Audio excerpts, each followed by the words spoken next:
Hello, welcome. Thanks for joining me. Today we're looking at the latest development in the large-scale radio-controlled model for my granddaughter, Madison. You may have seen a previous video where I created and tested a large-scale radio control model out in the back street.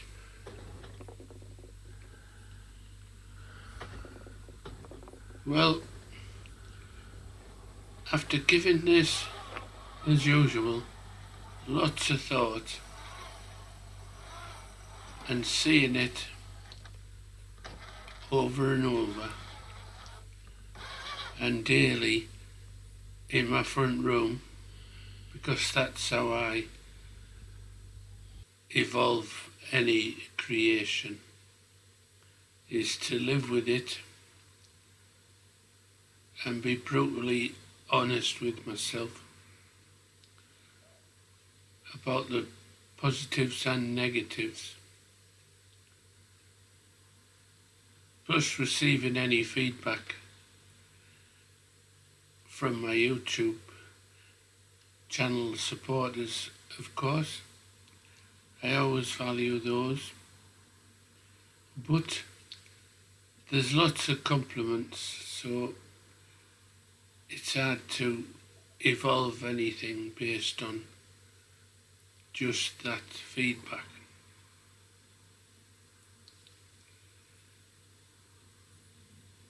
And what have I decided? Well, it was too large a model, too fast, and it tipped over too easily. Being a three-wheeled model, it's always got the potential to tip over. I just need to minimise that as much as I can.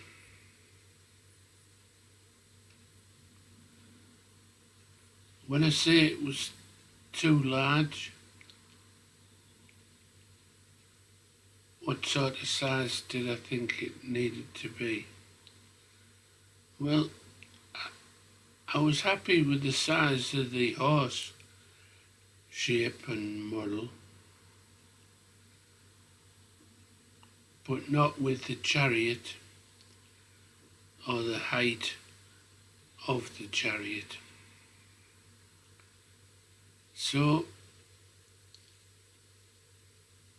a complete revamp, adopting the spine frame of a smaller BMX type or balance bike that a toddler might normally sit astride. And I was looking over and over at the carved head, and it had a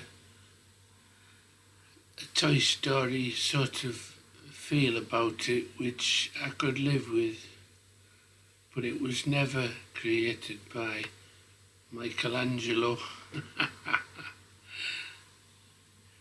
And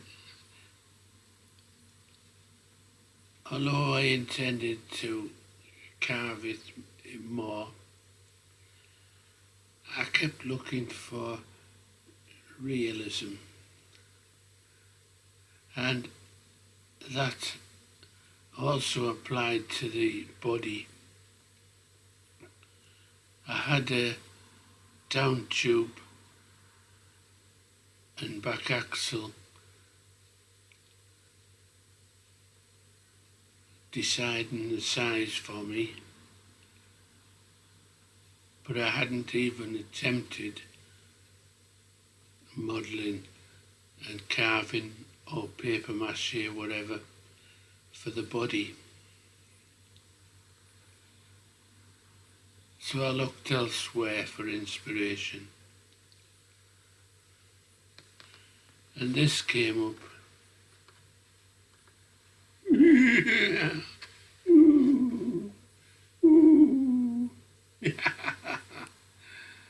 No, it's not real.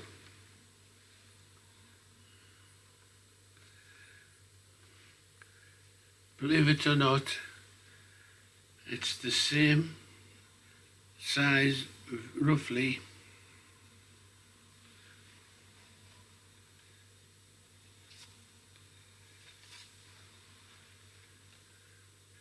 as the head and the laser printout had created when deciding on the scale of the horse.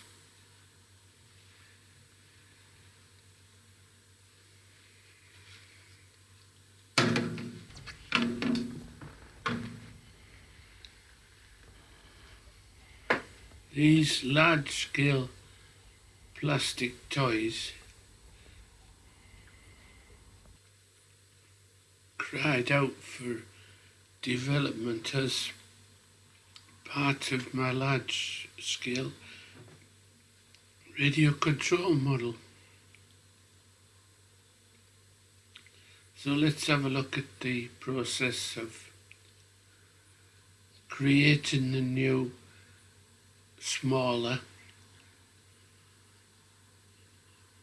chassis, front forks, rear forks, chariot mount, and then how I would attach one of these plastic horses to the skeleton chassis in order to create something that looked fun to play with for my granddaughter Madison. Thanks for joining me. It's got a fair way to go, but this major step in the production and evolution of the large-scale radio control model, well, it marked a milestone, so I wanted to share it. Okay, thanks for watching. Let's have a look at the build process.